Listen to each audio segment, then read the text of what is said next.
if I start, I can't do the thing from here, right? No. Huh? No. I've started the recording. Okay, Pulkit, let's begin. Yes, we have had some technical glitches, doesn't seem to get resolved. So we'll start anyway. There was a problem going live on Facebook, so we can start. So Pulkit, first of all, thank you very much for taking your time out today evening. I know evening is a time when generally people have things to do.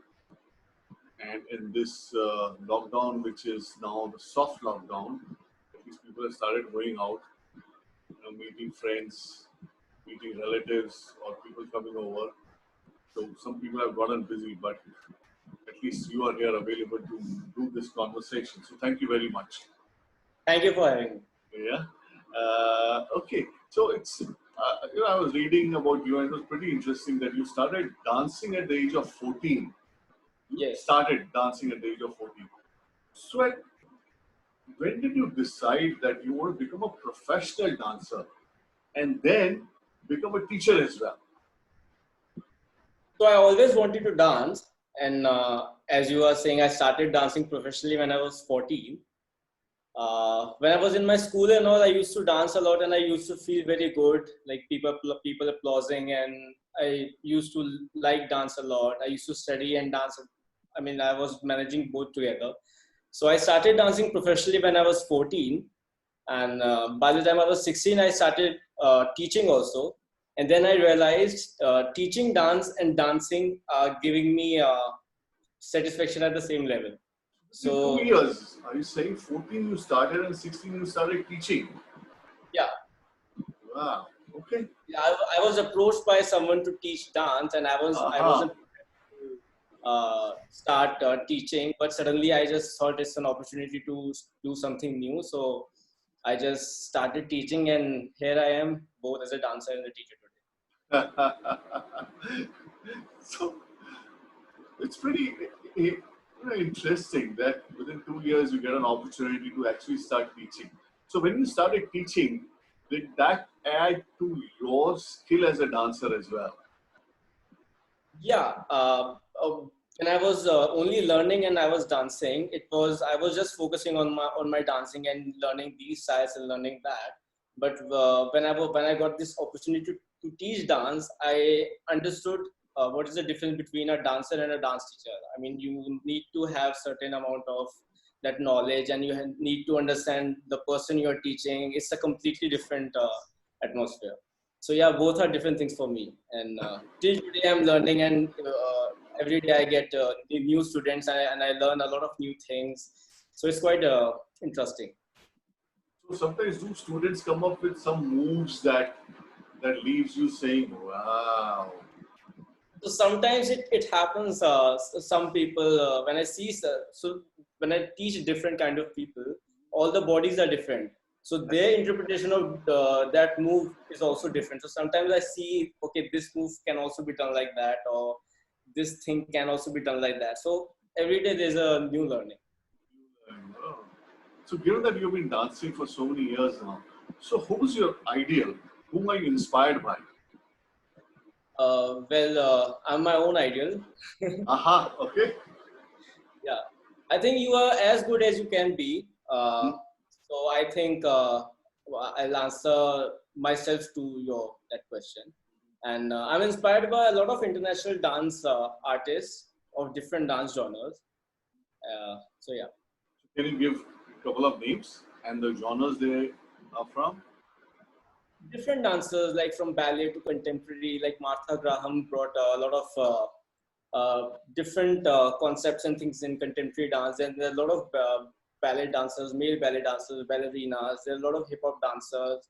Then a lot of new styles came in 20s, like hip hop and trump, and there were a lot of funk styles. So I like learning new things and new styles, and it brings a lot of different. You think differently, then it also adds up to your skills.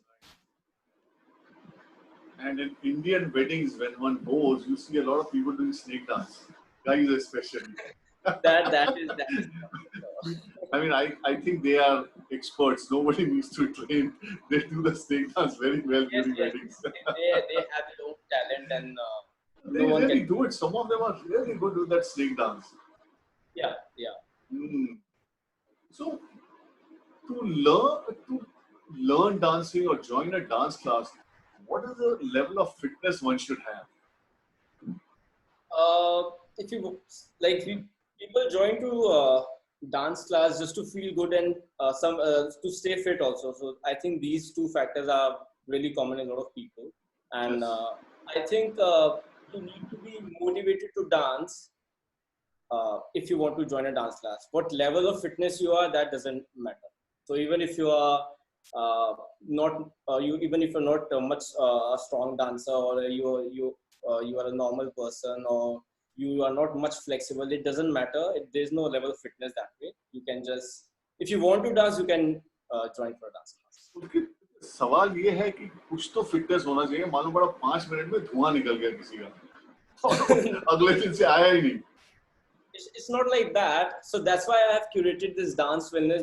In that, the movements are very gentle, and uh, everything is warmed up first from head to toe, and everything is taken with a process. So it's not like, so people think it will be a lot of exertion, or they won't be able to do it. So that's why I've curated this dance wellness, so that they can feel they can also dance. Okay. All right. So during this whole lockdown period, how did you manage to teach? A dancer never stops dancing. So besides dancing, I have been doing dancing for my own development also. Uh, I have been taking these online and personal one-on-one dance classes. So with my own training, I have been doing that so that I can manage this COVID-19 time. Yeah, but how did you teach I since you do have classes. students? I do classes on Zoom and other online, where sometimes on Google, and sometimes on FaceTime and Skype and everything. All these mediums are there, and Since you said you're doing online through Zoom and Skype and Google Meet and other things that we use, so what differences have you seen in a physical classroom versus a virtual classroom? see, from a dancing point of view, nothing beats the real experience. So online virtual classes are fine, but I think there's nothing dancing. I mean, you can't beat that real experience. When you do that online class, I feel people are more connected when they dance in person than online class. You mean when they come to the dancing class, to the school, to the studio, versus in their home? Yeah. So you're saying dancing in the studio is a lot more fun and comfortable rather than doing it at It's home? more connected to the teacher. You feel more the student feels more like the teacher is paying attention to them and everything. So they feel more connected. There's a connection happening in a personal class than a virtual class. So what I hear you say is a real classroom, physical classroom is a lot more effective than a virtual classroom Yes. because of the connection that they have right with the other students and with the teacher. Yeah. Okay. So while you're taking a class, every student is not at the same level, right? Somebody is ahead, somebody lags behind. So how do you handle the students who lag behind the rest of the class?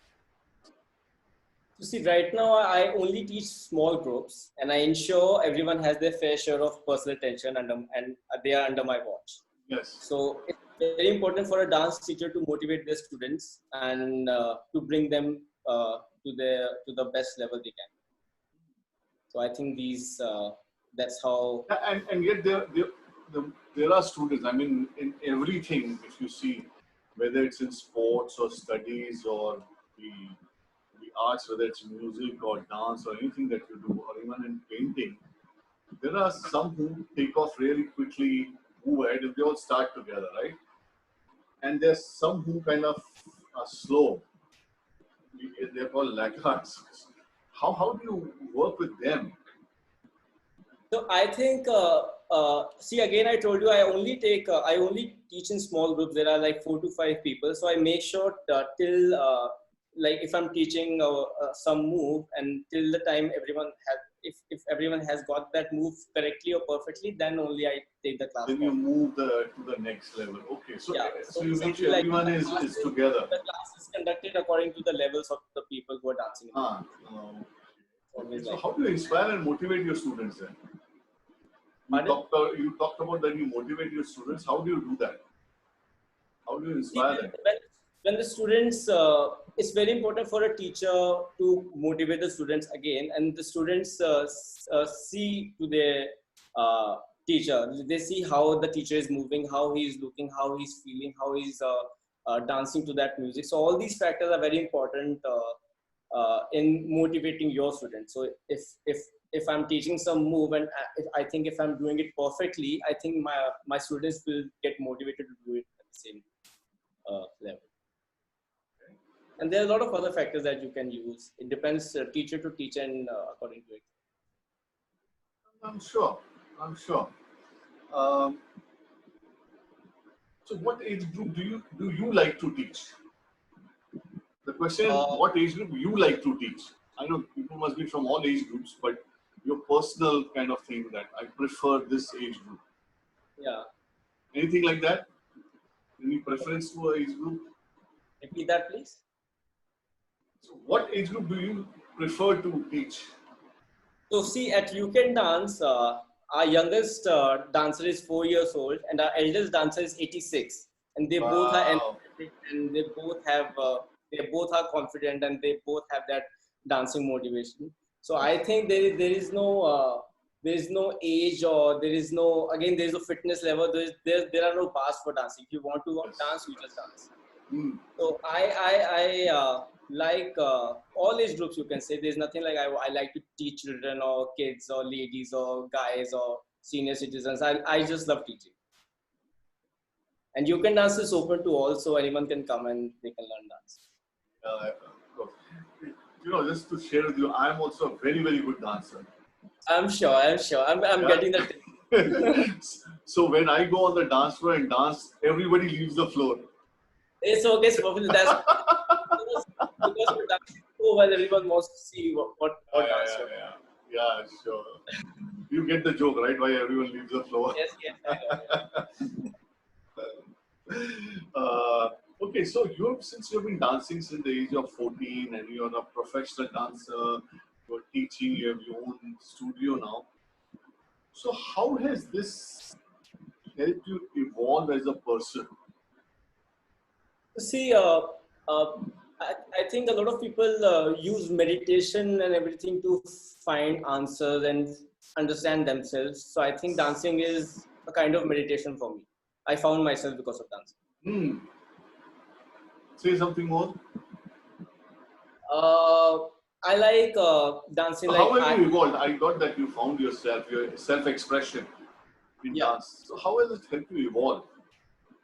I have been dancing from the time I was 14. It made me very confident in front of people, and it made me disciplined. So there are a lot of benefits that you get when you become professional dancer or you dance. So I think that's how dancing has helped me in involving in this kind of person. That's lovely. So I've been reading up a lot about dance since I was going to talk to you, so I wanted to prepare a little myself. So I read that dancing helps one in becoming healthy, staying healthy. How does that happen? So see, there इतना are a तो lot होता है of कि पसीना बहुत निकलता है, ये तो मुझे पता है. that is one thing. That is one very. According to WHO, also that article came, and in that article it was written that dancing boosts your immunity up, and which is very important these days, I'm sure. So there are a lot of other wellness benefits also of Immunity, dance. you said, right? Boosts immunity. Okay. Immunity. It reduces your stress. It's a mood elevator, and there are a lot of toning benefits also, and it maintains your balance, and you can even if you do any kind of style, you can burn from 300 to 500 calories. So I'm sure you will lose some fat. So there are a lot of other benefits of dancing. So if there is a corporate person who comes to your studio, is dancing, learning dancing, even participates in shows. I'm talking about, like a senior corporate guy. How will it help that person professionally? Do you think You are dance asking, helps somebody professionally as well? you are asking me about a person who is a corporate guy and he's coming for a dance learning. Yeah, do you have, your students who are corporate types, seniors, and like the big daddies in corporate life, and they want to learn dance? So how does it help somebody professionally? So see, I'll tell you, when you work, like you're working from 9 to 5, you're going to office and everything, your muscles get tightened a lot. I mean, you're sitting, you're working, you're driving, you're walking. Yes. It's very important to release those muscles. It's very important to uh, release that stress. It's very important to move your brain from, remove that focus, bring your brain to bring your attention to something else. So that's how I think it helps for a corporate guy. Yeah, so what you're sharing is the personal side. Does dancing help them professionally? And if yes, how? How dancing helps a professional guy, you are asking? A professional dancer? No, not a professional dancer. Let's say I was working, right? Yeah. A full-time job. So somebody like me who comes and learns dance, how will it help a person like me? So if Professionally, you professional. So I'm a professional, right? Somebody is in sales, somebody is marketing, somebody is in accounts, finance, administration, all the big daddies there. So how does it help them? see, I've been doing this corporate training, dance wellness for different associates of different companies, Huh. and I think again the same thing. They have their own shape. They keep working, and I think that's how dancing helps them. It again, I'm explaining the same thing. It helps them to release the stress and everything, and the muscles get tightened up. So I think these are the thing that's how they get So to once that. once they are dancing requires like you shared that it requires a lot of. It has helped you, uh, being disciplined Yeah. and hard work and focus. So same thing happens with these guys also, I guess. Then. Yeah. So I told you there are different there are so many benefits of dancing. I'll tell you, like improves their posture. It improves the way they represent themselves. Like if I'm coming into a room, I will be more sophisticated. I'll be more opened up. So it's again different style to style. What kind of style you would like. So if I'm teaching jazz dance to a guy, and I think he'll get that posture. I think his shoulders will be back and he'll be more presentable in front of others. So I think that's how it will help him in his professional life. That's really nice. And the important thing is about loving yourself. And the moment you dance, you start loving yourself. And I think it's very important in your life to love yourself. And I'm sure it will help you. I'm with you on that one. If you don't love yourself, you can't love anybody else. For sure, for sure. Yeah, I'm totally with you. Do you also teach special needs children? Yeah, so at UCAN Dance, we have like senior citizen, a batch called senior citizen, where senior citizens are also coming for the classes. Yeah, you And said we 86-year-old, so I can get that. yeah. And we have some differently able students whom we teach, and I also take their classes and everything. And the routine that I use for them is very simple and gentle, and I think dancing makes them respond better than any other activity. So they respond better with the help of dancing. So do you put them along with the other students, or do you have a separate batch for the special needs children? It's a separate batch for special needs students. Uh-huh. So in that batch, everybody is a special needs child or a student. It's not like that. Sometimes there are 3 students. Sometimes there are four people. Sometimes it's only one person.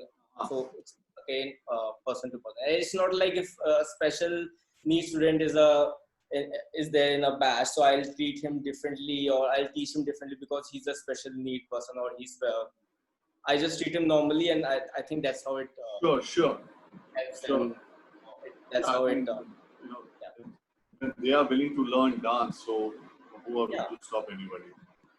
Yeah. So again, they have if they have some kind of special need, I think uh, what I have realized their focus and their attention, I think, is quite better, and they respond very well to music, to dance. So I think it's quite fun to teach, especially. Yes, it is. I have experienced this years ago. There's a time I was teaching young people badminton. I was coaching them. Oh, So in that, I had one, that boy must have been 12, 13 years old and polio afflicted. His elder brother was fine. So there was this group of about 15 boys and girls. And he would play as well as anybody else, in spite of his polio.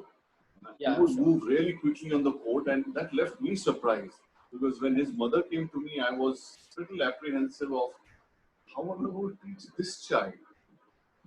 But yes, I kind of pushed him a little more than the others to make sure that his movements on the court are faster because he'll have to keep up with everybody else. Yeah. And that boy responded, so that left me quite delighted. So I think if you make them feel normal, I think that's how they will start feeling. Actually, his elder brother was saying, "Sir, इसको इतना मत करो, ये कैसे करेगा?" I said, "No, he will because he's very interested. I think we should just leave that to him." And the boy was wonderful. Yeah, I'm sure. The boy was wonderful. So I can completely get that. When you treat them normally, put them with the normal students, they kind of catch up faster because they know that I have to keep up with everybody else. So they put in a lot more effort in their own training and development. So in all these years that you have been learning dance, you have been teaching dance, you have been dancing in various places, teaching various people from different age groups. What has been your most memorable moment as a dancer and as a dance teacher? Most memorable moment. You may have many, but if you tell me most memorable as a dancer and as a dance teacher. I'll tell you that there have been a lot of moments like that. I remember when I first got my trophy in a dance competition. That was a memorable moment for me. I wasn't expecting anything like that. What age was that? Sorry? What age did you get your first trophy? When I was 11. You said you started dancing at 14. I started dancing at 14, but I just went for a dance competition. It was just a normal competition. Oh, when you were 11. Yeah. So till then, I didn't. It wasn't in my mind that I want to learn dance professionally or I want to pursue it as a profession. So it was just a normal competition. I just went and I just did dance on any song, and I just got a trophy, and I was like, oh god. So that was like a memorable moment for me. And I got it. Lovely. Okay, and I as think a as a dance teacher? Dance teacher, I think last year I went to Germany to conduct some dance workshops. So I think that was like quite an experience for me, teaching people out of India, people from Germany, because I've been teaching people in India, and it was a completely different experience for me. So I think that is. So what was different teaching people in India and then teaching in Germany? What was you said different experience? So see, they were not familiar with English. They were more speaking. They were more Germany speaking kind, and I wasn't sure what kind of music should I play, because they listen to different kinds of music. They have their own German and everything was like, what music should I play? And it was like I can't ask someone what kind of music they like. So everything happened on the spot there, and it was like an exam for me. So that was a memorable experience for me. So as a dancer, when you got the first trophy at age 11, and as a dance teacher teaching the Germans in Germany. Yeah. Lovely. That's really nice. Really nice. So really, I these are the only questions that I could think of. And would you like to share some experiences in so many years that you have been dancing and teaching? Some memorable experiences. There are a lot of experiences. I mean, I told you about my proofy and everything, and Yes. you can ask me something. I think I'll be able to answer that. No, some memorable experiences, some people you danced with and that left a mark. It's always I have felt this like it's always good experience to dance with people who are from different genre. Like if I like dancing with someone who is from different genre or who is been trained teaching in some other country or something, so you get a lot of experience, a lot of learning from them. So I think uh, uh, you should one should try mixing up with different people or people from different genres or different style in any field, and I think it can help someone in increasing their ability or their skill or taking them to the next level. So and I'm a firm believer that one should never stop learning. Like till today, I always try to find something like what can I learn, what style can I do, what can be done. So I think it's very important for one to learn, and for a dance teacher, of course, or any kind of teacher, because you need certain amount of knowledge or something to teach. So I think it's very important for one to learn and keep learning. Yeah, so that reminds me of this experience that I have, because in my head it was like to be a dancer, one needs to be really fit, slim, so that you can move and all those movements and especially in Kathak and Bharatanatyam, all those mudras and everything else. I mean, was in my mind, and then I saw Saroj Khan dancing, okay, and Ganesh Acharya, and that completely blew my mind. That these people, when you see them, one can't believe that they can dance. But when they dance, they are so graceful. Yeah. Both of them, Ganesh Acharya and Saroj Khan. I mean, I was blown away. I was like, man. So this thing in my head that one needs to be really slim and trim and fit doesn't really hold water. Yeah, I think the same way. I don't think so that it has nothing. It has something to do with your flexibility or your fitness or something. I mean, if you want to dance, you can dance. I think what you said is very true, because when the two of them, I mean, I saluted them. I said, this is so wonderful to see them dance. And when they were directing, I saw them doing that also, telling the actors and the actresses and the whole group of dancers, and they showed the movements, and they were so graceful. I mean, these are different incidents, but very, very graceful. Both of them, extremely. And I was thrilled having seen them actual live. So really, that's all that I had. I wanted to ask you. So in closing, it's been really wonderful, Pulkit, you sharing your experiences and the few questions that I had thought of, lovely responses to those questions. So really, thank you very, very much. Thank you for having me. Yeah, and Akshay, if you have any question you want to ask him before we close. Not really. Okay. Right.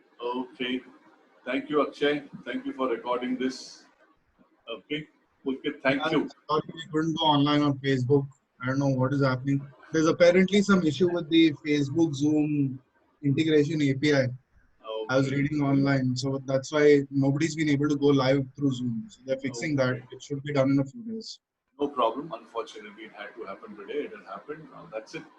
So what I'll be doing is putting this recording up on Facebook, LinkedIn, and YouTube, and I'll send you the links. Sure. Right, Pulkit? So you can share it with whoever you would like to share it. So what happens when people are not here and they see these links and they watch it whatever time they watch. Okay. Pulkit, thank you. Thank you, Robin. Thank It's been you. a real pleasure. Same Bye-bye. here. Goodbye. Take care. Bye.